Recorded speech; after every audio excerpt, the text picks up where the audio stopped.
charlas que vamos a dar. Hoy nos toca el tema de caídas y síndrome de inmovilización. Dentro de los gigantes de la geriatría, podemos destacar lo que es la inmovilidad, la inestabilidad, la incontinencia y el deterioro intelectual. Hoy vamos a hablar, como son grandes gigantes de la geriatría, vamos a tocar el tema de la inmovilidad y de la inestabilidad, que están en referencia con las caídas de las personas mayores. Primero vamos a definir lo que es una caída, y la OMS define la caída como la consecuencia de cualquier acontecimiento que precipita al paciente al suelo contra su voluntad. Esto es para hablar todos de la misma manera y saber lo que es una caída. Hay muchas definiciones, pero vamos a poner la de la OMS. Las caídas son la causa predominante de lesiones en personas mayores, seguidas por los accidentes de tránsito, las quemaduras, los incendios, el ahogamiento por alimentación, las intoxicaciones. Los ingresos en el hospital por lesiones relacionadas con caídas tienen una frecuencia 5 veces mayor que por lesiones de otras causas. ¿Qué quiero decir con esto? Las caídas son los principales ingresos a una guardia de una persona mayor por lesiones. De acuerdo al grupo etario que estamos, predisponen algunos, por ejemplo, en los más jóvenes, los accidentes de tránsito. En las personas mayores, las caídas son las principales causas de lesiones y de ingresos. Y paradójicamente son bastante fáciles de evitar, ¿sí? Sobre todo las causas extrínsecas que se pueden ir evitando. Esto es un dato estadístico que lo quería resaltar. Siguiendo con los datos estadísticos, sabemos que el 30% de las personas mayores de 65 años y el 50% de las mayores de 80 años presentan una caída por año. ¿Qué quiere decir esto? De cada 3 personas de 65 años y más, hasta 80 años, se cae una se cae en el transcurso del año. Esto es muchísimo. Y si la persona tiene más de 80 años, la mitad de las personas tuvieron una caída en el año. Estos adultos que sufren las caídas tienen 2 o 3 veces más probabilidades de caerse de nuevo en un plazo de un año. Esto habla de que hay un factor psicológico que aparece luego de que la persona se cae. Hay una pérdida de seguridad que normalmente uno tiene una vez que una persona se cae. El riesgo de caer nuevamente aumenta 2 o 3 veces. Y las caídas son más frecuentes en las mujeres, entre 2 y 3 veces más que en los hombres. Esto se debe básicamente a que la mujer es mucho más activa que el hombre en todo lo que sea en su hogar. Entonces las caídas que sufre la mujer se da más, no es por un factor biológico o psicológico ni nada, simplemente porque tienen mayor actividad las personas mayores de 60 años, mujeres que varones. ¿Qué pasa cuando se cae una persona? ¿Qué estructuras son las que más se lesionan? Son la cadera, la cabeza y la cara, las manos, los hombros y tobillo.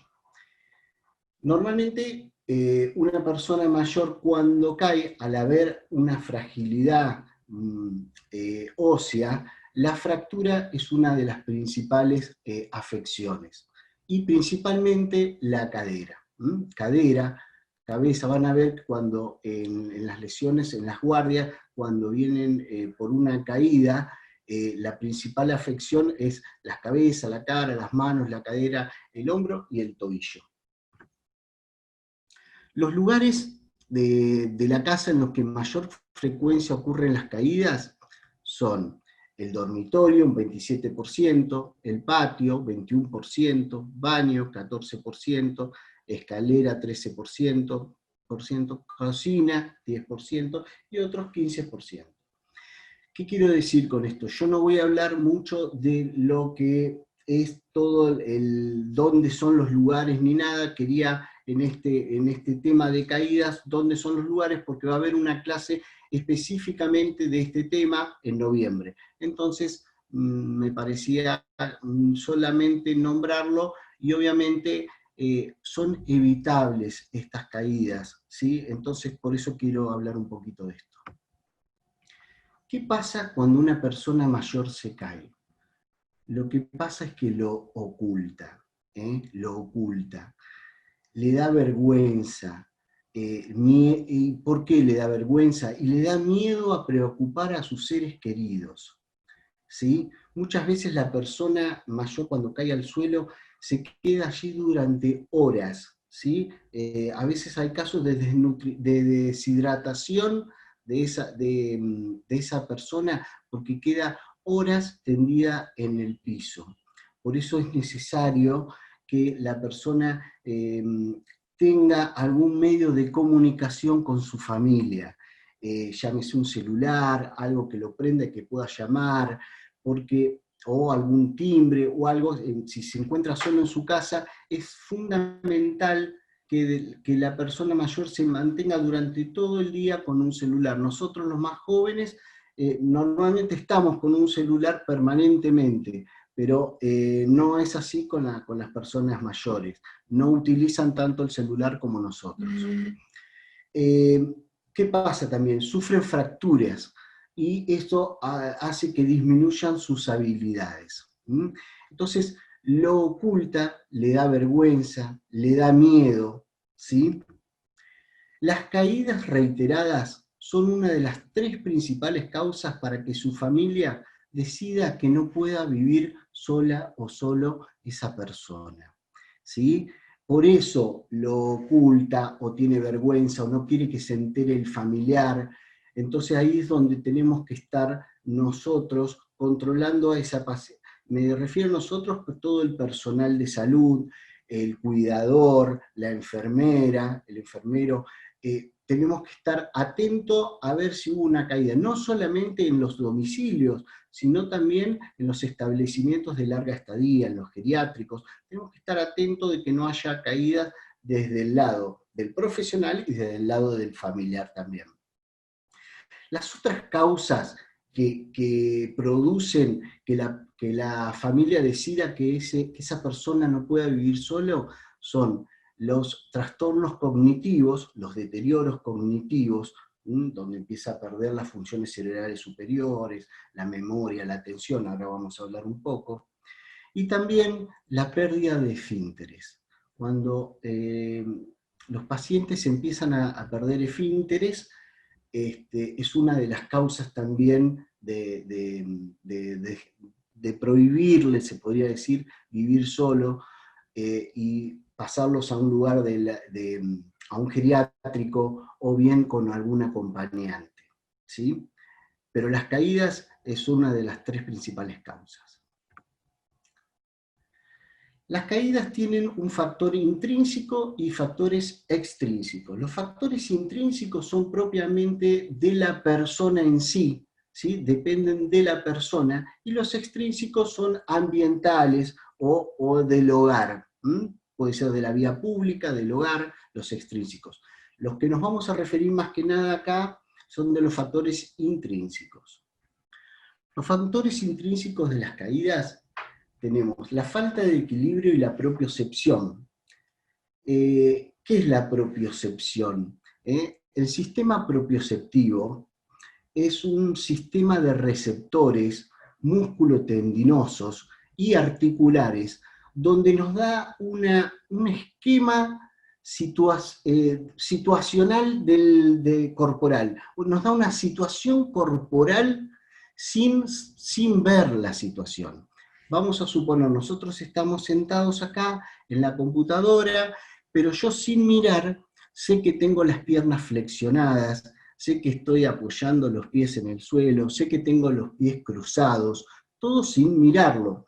Esto es gracias a un grupo de receptores propioceptivos que me dan una situación corporal específica. Se imaginan en las personas mayores que sufren alguna afección propioceptiva, cómo no saber en qué situación está mi cuerpo hace que haya una falta de equilibrio y por ende produzca la caída. Otra de las causas es la hipotrofia muscular, ¿sí? Que es una pérdida de las fibras musculares que hace que la fuerza muscular normalmente vaya disminuyendo paulatinamente con los años, y esta disminución de la fuerza muscular ante situaciones de falta de equilibrio haga que no podamos compensar rápidamente mediante fuerza muscular y produzca una caída. Lo mismo que la rigidez articular, que también es una evolución natural del humano, ¿no? Entonces la rigidez articular muchas veces no es tanto por el arco articular. Nosotros cuando medimos un arco articular, vemos que puede llegar a una extensión, a una flexión. Quizá el arco articular está conservado en esa persona, pero lo que se disminuye es la velocidad de ese movimiento, esa rigidez que justamente, vuelvo a repetir, ante una falta de equilibrio, no alcanza a moverlo rápidamente debido a esa rigidez articular y por ende las caídas producen lesiones. Después están las alteraciones de las funciones cerebrales superiores. Dentro de ellos la pérdida de la atención, la pérdida de la memoria, las agnosias, van produciendo si va perdiendo, va perdiendo atención el paciente porque hay una afección, se puede caer más fácilmente. Si hay una pérdida de memoria y no se acuerda que existía un escalón para ingresar al patio, obviamente esto produce aumento de las caídas. Las afecciones neurológicas y reumatológicas es más de lo que estábamos hablando. Dentro de las afecciones neurológicas puede ser una secuela de una ACV, una hemiparesia facio-brachiocrural, obviamente que va a producir una alteración en el eje espacial, ¿sí? en un hemicuerpo que puede producir caídas. Muchas veces hay afecciones neurológicas como la enfermedad de Parkinson, donde hay una kinetorrigidez generalizada, o sea, hay una rigidez muscular por una contracción permanente de los músculos al querer hacer un movimiento, y esto hace que esté rígido el paciente. O sea, normalmente cuando nosotros flexionamos, no sé, el brazo sobre el antebrazo sobre el brazo, el bíceps es un músculo agonista en este tipo de movimiento, pero necesita que el tríceps, el músculo antagonista, se relaje. En estas patologías, el músculo antagonista no se relaja.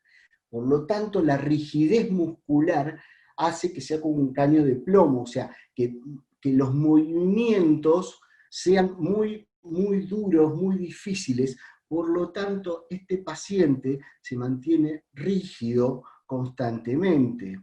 ¿Qué pasa? Al estar rígido, no puede, ante la falta de equilibrio, manejar su cuerpo, la propiocepción está alterada, se va hacia adelante el paciente, camina en forma muy, muy rápidamente hacia adelante, haciendo pasitos cortos. O sea, es un conjunto de afecciones que producen la caída de los pacientes.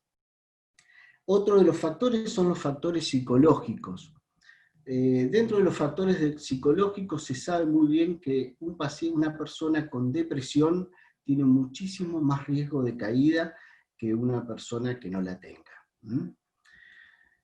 La hipotensión ortostática. La hipotensión ortostática es la hipotensión arterial que se produce ante cambios de decúbito. O sea, cuando cambiamos de posición, ¿sí? Vamos a suponer un decúbito dorsal, el paciente está acostado, la persona está acostada, y se quiere sedentar, quiere sentarse, y después se quiere parar. Esto es muy común, la caída, porque las personas están acostadas, se levantan de golpe porque tocan timbre, por lo que sea, y le produce una lipotimia o un síncope con caída del paciente.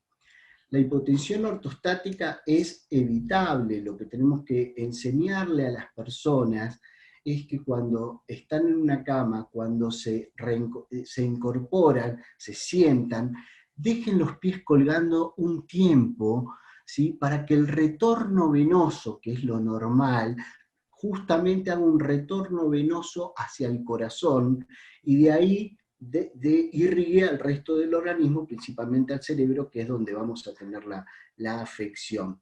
Entonces la hipotensión ortostática es evitable con que se aguante un minuto sentado en la cama antes de pararse. Cuando se pare, que no salga caminando en forma inmediata, que espere unos segundos, para que el cuerpo, la presión arterial quede nivelada y evitamos la caída.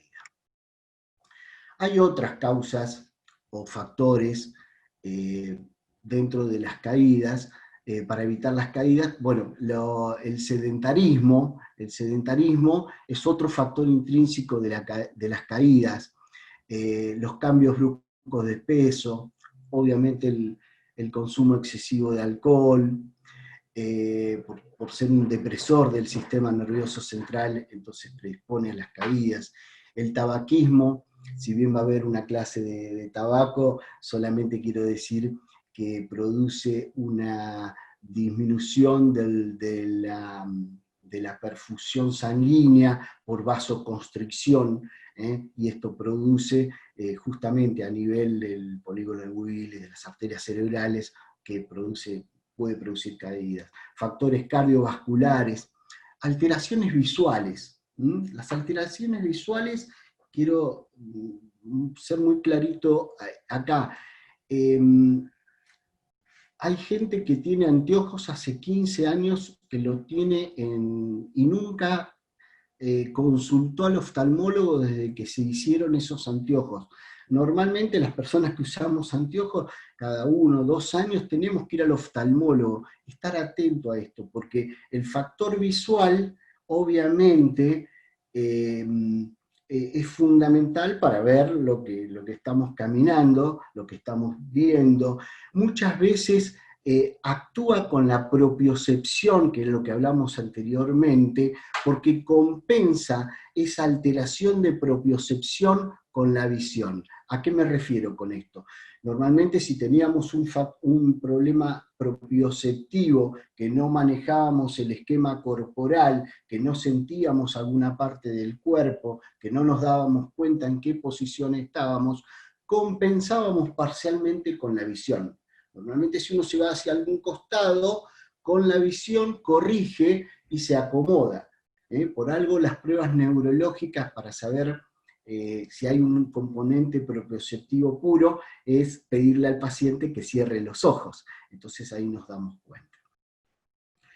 Urológicas. Urológicas se refiere más que nada urológica, se refiere a que normalmente las personas mayores en general tienen nicturia. Nicturia es la necesidad de levantarse de noche a orinar hasta 2 o 3 veces, según los casos. Esto se da porque los edemas, que siempre se dan, la mayoría de las veces se dan en miembros inferiores por un tema gravitacional, se reabsorben a la noche. Se reabsorben los edemas, los líquidos que tenemos en nuestro cuerpo, que por una mala circulación, por un problema cardiovascular, insuficiencia cardíaca derecha, esos edemas se reabsorben y por ende al reabsorberse aumenta el filtrado glomerular y al haber un filtrado glomerular mayor, hay una mayor cantidad de orina y necesitamos evacuarla. Esto hace que de noche muchas veces las personas, y a mayor edad, más cantidad de veces, necesiten ir al baño. Ahí es una de las causas fundamentales de caídas de noche, para ir al baño, justamente porque uno no quiere prender la luz, porque no quiere molestar a su acompañante, si es que lo tiene, muchas veces pasa eso.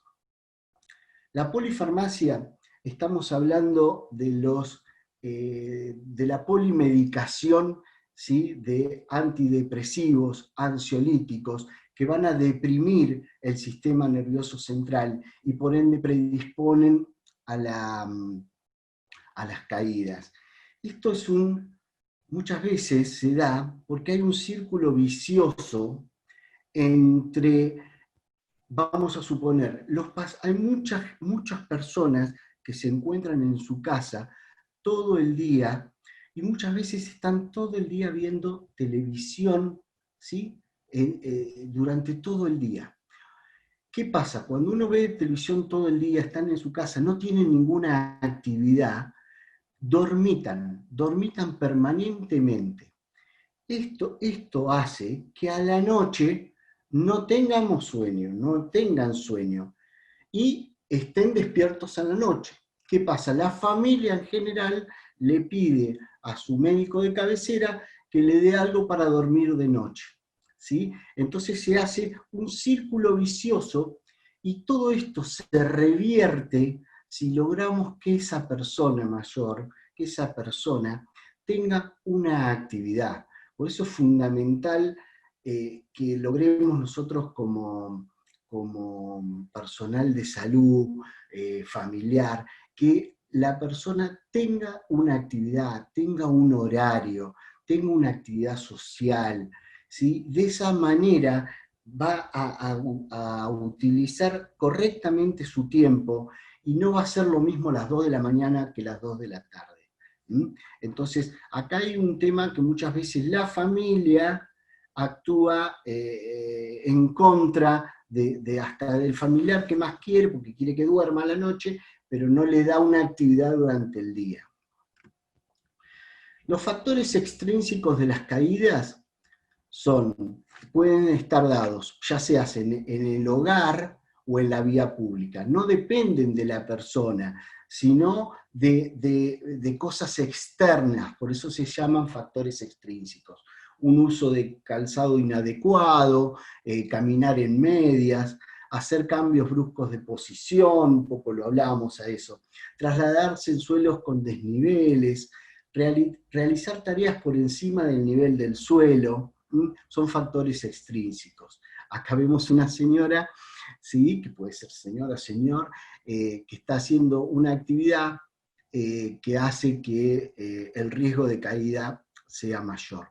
Quiero aclarar que las caídas, si bien son más frecuentes en mujeres que en varones, las caídas en varones muchas veces son de altura, no es de la altura corporal, sino siempre es arriba de un pendaño, una escalera o algo. Por lo tanto, las fracturas en los hombres muchas veces dan lesiones mucho más importantes, ¿sí?, porque hacen trabajo, se suben a una silla, arreglan algo, ponen un clavito, se suben al tanque de agua a ver si tiene agua. Ahí es donde nosotros tenemos que empezar a prevenir estas caídas. ¿Cómo prevenimos las caídas? Las prevenciones de las caídas las podemos llamar prevención primaria. Estas son las más importantes porque son antes que haya ocurrido el episodio. Antes de que se caiga, vamos a tratar de prevenir la caída. Las prevenciones secundarias dependen ya tuvo una caída en la secundaria ya tuvo una caída y vamos a estudiar la causa de esa caída para que no se vuelva a caer. Y las prevenciones de las caídas terciarias ya son por la rehabilitación propiamente dicha, que ahora vamos a hablar un poquito. O sea, ya hay secuelas de esa caída, que es complicado. Educar es informar los beneficios del ejercicio físico, fundamental. Estuvimos en una charla anteriormente con ejercicios terapéuticos, dar los beneficios, porque los ejercicios físicos nos van a llevar a una mejor fuerza muscular, nos van a llevar a una mejor velocidad en los arcos articulares, ¿sí? Nos van a dar una mejor postura corporal y por ende nos van a evitar la caída. Recomendar el control de órganos sensitivos, visión y audición, un poco hablamos de que no concurren, parece que los anteojos son eternos y muchas veces hay que hacer estudios oftalmológicos para aumentar las dioptrías y un fondo de ojo, obviamente. Pero lo que tenemos que decirle nosotros es que consulten al oftalmólogo. La utilización de bastones, andadores, sillas de ruedas, si fuera necesario. ¿Qué pasa con esto? Hay una negación por las personas de utilizar estas ayudas técnicas. No digo de asustar a las personas, pero sí de decirle las complicaciones que puede tener si esa persona se cae. Decirle, escúchame, por no usar el bastón vas a terminar usando una silla de rueda, ¿sí? Porque una caída y una fractura de cadera pasa de la nada, de no usar nada, a una silla de rueda, o a estar en una cama 6-7 meses, o muchas veces la muerte. Entonces, nosotros como personal de salud tenemos que estar y aconsejar, ¿sí? Sobre todo cuando son salidas extradomiciliarias, el uso de bastones, andadores, obviamente que no se quiere usar porque da vergüenza, porque se sienten más disminuidos con respecto al resto, pero es bueno porque evita la caída. La evaluación de la vivienda y la actuación social si fuera necesario, y una detección precoz de factores predisponentes. Hay pruebas que son sencillas para detectar estas alteraciones, para saber si hay riesgo de caída. El Time Get Up and Go es una prueba muy fácil, donde nosotros la podemos realizar en cualquier lado. Le pedimos a la persona que se levante de una silla sin apoyabrazos, sin los apoyabrazos. Se puede ayudar con los brazos a levantarse de la silla, ¿sí? Que se pare, que camine 3 metros y regrese, y se vuelva a sentar. Si lo hace dentro de los 10 segundos es normal, o sea, entre 0 y 10 segundos. Si tarda entre 10 y 20 segundos, hay una fragilidad con un riesgo de caída. Y si tarda más de 20 segundos en pararse de una silla, caminar 3 metros y volver, hay un alto riesgo, hay un enlentecimiento, hay articulaciones rígidas, hay un montón de factores que hacen que produzcan una caída en su futuro. Entonces es una prueba muy fácil que la podemos realizar en cualquier lado. Yo quiero aclarar que esto va a estar grabado, para que lo puedan, no es necesario tomar nota en este momento, porque esto va a quedar para el Ministerio de Salud y ustedes lo van a poder ver en cualquier momento. Otra prueba es el del alcance funcional. Esta prueba es muy sencilla porque nos va a dar, lo que hacemos acá es poner al paciente con el brazo extendido, ¿sí? Con los pies apoyados, ¿sí? Con una base de sustento, que no pueda mover los pies, y le pedimos al paciente, con el brazo extendido, que se incline hacia adelante hasta donde sienta que se puede caer. Si esa distancia, si ese péndulo es mayor a 10 centímetros, me quedo tranquilo. Pero si esa distancia de movimiento que hace el cuerpo, el tronco hacia adelante, con los pies sin moverse, es menor a 10 centímetros, hay un alto riesgo de caídas. Son 2 pruebas fáciles que quería para que no son grandes pruebas, son fáciles para realizarlas en cualquier lado. Las prevenciones secundarias, las había dicho hace un ratito, son para prevenir nuevas caídas. Acá nosotros lo que tenemos que hacer es actuar sobre las causas que producieron la caída anterior y tratar de evitarlas para futuras caídas. Y la prevención terciaria es ya para disminuir la secuela de esa caída. Acá básicamente estamos hablando de la rehabilitación. Respecto a la rehabilitación, yo como médico especialista en medicina física y rehabilitación, médico fisiatra, quiero aclarar que lo ideal es que la rehabilitación de una persona se realice siempre que haya en las ciudades, de acuerdo a la variabilidad que tenemos en la provincia de Buenos Aires, en un centro de rehabilitación. ¿Por qué digo esto? Porque el tratamiento de una rehabilitación debe ser multidisciplinario, ¿sí? No puede estar dado por un solo profesional. Y lo más importante es que los profesionales, kinesiólogo, terapista ocupacional, fonoaudiólogo, psicólogo, estén trabajando todos en el mismo lugar, si es posible con una coordinación de un médico fisiatra. ¿Por qué digo que estén? Porque muchas veces lo que para uno es lo más importante, para el paciente, para la persona, no lo es. Entonces, hacer reuniones de equipo donde los profesionales de distintas especialidades se conozcan y puedan hablar de ese paciente, hace que la rehabilitación sea muy importante. Muchas veces hace rehabilitación, sí, va a terapia ocupacional en un lado, va al kinesiólogo en el otro, pero no se conocen los profesionales y no pueden llegar a una interacción y a darle lo mejor posible para ese paciente. O sea, por algo los centros de rehabilitación serían el mejor tratamiento para cualquier tipo de rehabilitación. Las caídas deben ser consideradas como un problema de salud en la población adulta mayor, no solo por su frecuencia, sino por sus consecuencias físicas, sociales y psicológicas. Ahora vamos a hablar un poquitito de síndrome de inmovilidad.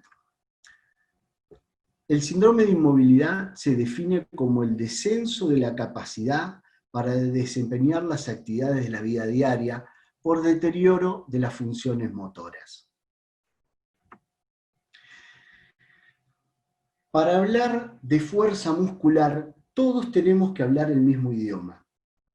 Uno a veces ve las historias clínicas, ve cómo le trata de explicar al otro si realmente puede lograr eso o no. No sabemos cómo explicar las fuerzas musculares. Para esto hay una escala que estaría excelente que toda la gente lo maneje, que es la escala muscular de Daniels. En esta escala, que va de 0 a 5, y vamos poniendo de acuerdo a la escala muscular, al grado de fuerza muscular, esto está en grado, se pone 0/5, 1/5, 2/5, entonces de acuerdo al grupo muscular que estamos evaluando. Donde 0 es cuando le pedimos a la persona, al paciente, que realice un movimiento y ni siquiera hay contracción del músculo. Cuando uno le pide a alguien, a ver, levantame el antebrazo sobre el brazo, y ni siquiera hubo contracción del músculo, ni siquiera lo palpamos, y no hay contracción, es un grado 0. ¿Sí? Grado 1 es cuando no realiza el movimiento, pero aunque sea nosotros en la palpación, sentimos que el músculo se contrajo.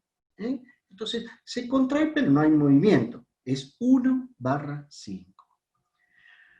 Después lo que puede pasar es que haya movimiento, vamos a suponer que seguimos con el mismo ejemplo, antebrazo sobre brazo, pero el movimiento se realiza, pero no vence gravedad. O sea, lo ponemos arriba de una mesa al brazo y lo mueve, lo mueve al brazo, pero no lo puede levantar de la mesa.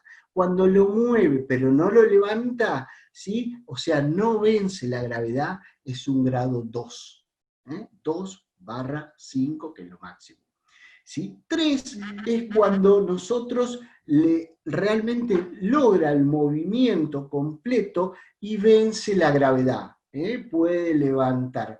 Con una fuerza muscular grado 3, la gente puede estar parada, puede estar sentada, ¿sí? Con fuerza muscular 3. El 3 es el que nos marcaría un nivel aceptable. 4 es cuando hay nosotros le pedimos que realmente realice el movimiento y uno le pone un poquito de resistencia y realmente el paciente puede vencer esa pequeña resistencia. Eso es un 4. Y 5 es con una resistencia máxima. Uno le hace fuerza para el otro lado y realmente el paciente tiene fuerza de acuerdo siempre a edad y sexo, ¿no? Pero bueno, uno ya lo va sabiendo.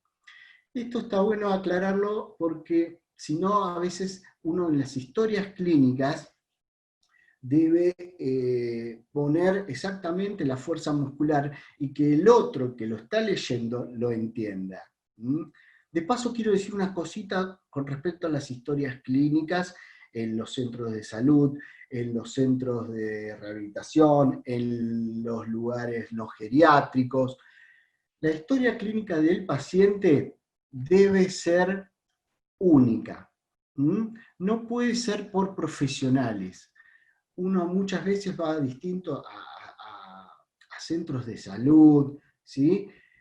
Donde tenemos la historia clínica del médico, tenemos la historia clínica del nutricionista, la historia clínica del psicólogo en otro lado, siendo el mismo paciente, ¿sí? No podemos andar buscando historias clínicas, 3, 4 historias clínicas del mismo paciente. Acostumbrémonos a que en cualquier lado donde estemos trabajando, donde ustedes estén yendo a colaborar, lo que sea, la historia clínica del paciente sea única. Por favor. Muchas veces pasa esta situación. Lo mismo que la tensión arterial. La toma de la TA muchas veces no está indicada porque no está escrita en la historia clínica, me estoy yendo del tema un poco, pero quería hacer hincapié con esto porque lo toma el enfermero y lo anota en un cuadernito, pero no lo anota en la historia clínica. Quiero aclarar que los enfermeros y enfermeras están totalmente, cumplen la legalidad para escribir perfectamente las historias clínicas, ¿sí? Y anotar la tensión arterial en la historia clínica. La historia clínica no es del médico, sino de todo el conjunto de profesionales, ¿sí? Y única. El tratamiento del síndrome de inmovilidad en personas mayores, una vez establecida la inmovilidad en la persona mayor, es importante iniciar con la mayor rapidez posible los cuidados específicos de prevención de las complicaciones orgánicas, psicológicas y sociales, y la adaptación del entorno del paciente para minimizar las consecuencias de la inmovilidad. Acá podemos distinguir 3 grandes apartados, que son los cuidados generales, la rehabilitación y la adaptación del entorno. Dentro de los cuidados que tenemos que tener de una persona mayor que se encuentra inmóvil, hablo de inmóvil, puede estar en una cama, ¿sí? O puede estar en silla de rueda durante todo el día, ¿sí? Por lo tanto, acá vamos a tener varias complicaciones. Entre ellos son los problemas cutáneos. Los problemas cutáneos que se llaman las úlceras por decúbito. ¿Qué pasa? Normalmente, al estar en movimiento, los lugares donde normalmente la sangre va circulando. Si nosotros estamos mucho tiempo apoyados sobre un lugar, ¿sí? No dejamos pasar la sangre y por ende el sector ese se queda sin irrigación y aparecen lo que se llaman las úlceras por decúbito. ¿sí? Que son lesiones de distintos grados, que no vienen al caso ahora mencionar, y distintas complicaciones, pero son evitables. Las úlceras por decúbito son evitables, ¿sí? Los lugares donde mayor lugar afectan son a nivel sacro, a nivel occipital, a nivel de omóplatos, ¿sí? A nivel glúteo, en talones, y también en los pacientes que están sentados en silla de rueda a nivel trocantérico. El trocánter mayor choca, toca, presiona constantemente sobre los bordes de la silla con el trocánter mayor, y son úlceras trocantéricas. Evitables, todas son evitables, ¿sí? En una persona que no se puede movilizar, hay que moverlo, rotarlo cada 2 horas al paciente. Si no se puede realizar eso, hay que, por las obras sociales, los cubren totalmente los colchones antiescaras, que son con un motorcito, con celdas intermitentes que va pasando el aire cada 3 minutos y va rotando, entonces hace que la circulación, que la perfusión sanguínea se realice con éxito, y de esa forma evitemos todo lo que es la humedad, eso produce laceración de la piel y produce también los problemas cutáneos y las úlceras por decúbito. Las afecciones musculoesqueléticas, hablamos un poco de las complicaciones que va a tener musculoesqueléticas, y hablamos de la fuerza muscular con la escala de Daniels que dijimos recién. Obviamente, al estar el paciente inmovilizado, la fuerza muscular disminuye, hay una hipotrofia y todo lo que hablamos anteriormente. A nivel cardiovascular está dado más que nada por los edemas, ¿sí? Porque al no haber un buen retorno venoso, por estar sentado horas, o sea, el paciente no puede caminar, está sentado, lo dejan sentado y no hace ninguna actividad física, hace que después a la noche quede un edema en miembros inferiores que complica todo lo que venimos hablando. El tema respiratorio.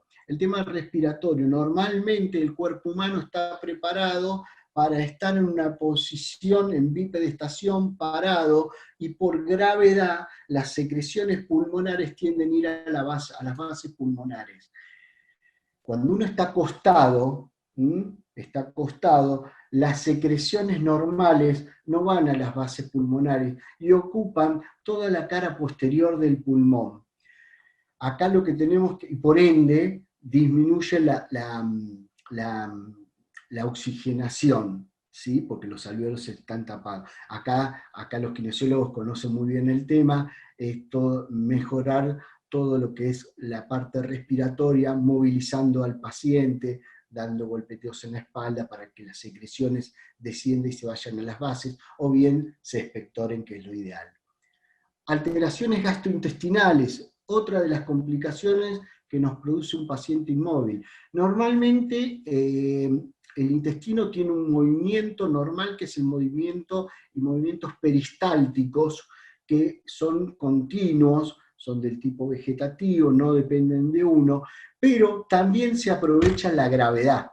El intestino, por más que nos demos vuelta, a nivel, está bien, el movimiento peristáltico va a estar, pero si uno está acostado continuamente, los movimientos peristálticos no se realizan con éxito, y por tanto el paciente está constipado, se siente mal, una sensación de dispepsia generalizada. Genitourinarios, estamos hablando más o menos de lo mismo, del filtrado glomerular que aumenta por la reabsorción de los edemas, ¿sí? Además, los riñones trabajan a partir de los uréteres, también la orina va a la vejiga, también mucho por gravedad, ¿sí? Al estar en una situación en decúbito dorsal permanente, hace que el funcionamiento renal no sea el correcto. Y bueno, y los problemas psicológicos, que en la última clase vamos a hablar de este ciclo de charlas, de estos problemas psicológicos que tienen los pacientes mayores. y los que están obviamente en esta situación de inmovilidad. Lo que tenemos que hacer básicamente es ir pasando etapas al paciente. Si el paciente está en una cama, vamos a empezar a intentar sentarlo cuanto antes, ¿sí? Dentro de lo que se pueda. Sentarlo, aunque sea tenerlo, pero que no se quede en cama, en decúbito dorsal permanentemente. Lo tenemos que sentar a ese paciente. Una vez que se logra sentar, que tiene control de tronco, intentamos, si la fuerza muscular es 3/5, intentar que se pare, bipedestación. Y obviamente donde traba rodilla, donde su fuerza es 3, casi 4/5, logramos la deambulación. Y si logramos la deambulación, pasamos de un paciente que estaba en una cama a que camine y después, obviamente, tratar de mantenerlo. Bueno, esto es todo. Hay mucho más para hablar de esto, pero bueno, son charlas que más que nada lo que quiero que quede claro es que tengan el contacto, toda la provincia de Buenos Aires, que tenga el contacto con nosotros, los programas que pertenecemos a la Dirección de Prevención de Enfermedades Crónicas, para que los distintos municipios, a través de sus regiones sanitarias, nos pidan información. Vamos a hacer muchísimas capacitaciones y esto es empieza un ciclo transversal en nuestro ministerio para estar junto con todos ustedes. Bueno, muchas gracias a todos.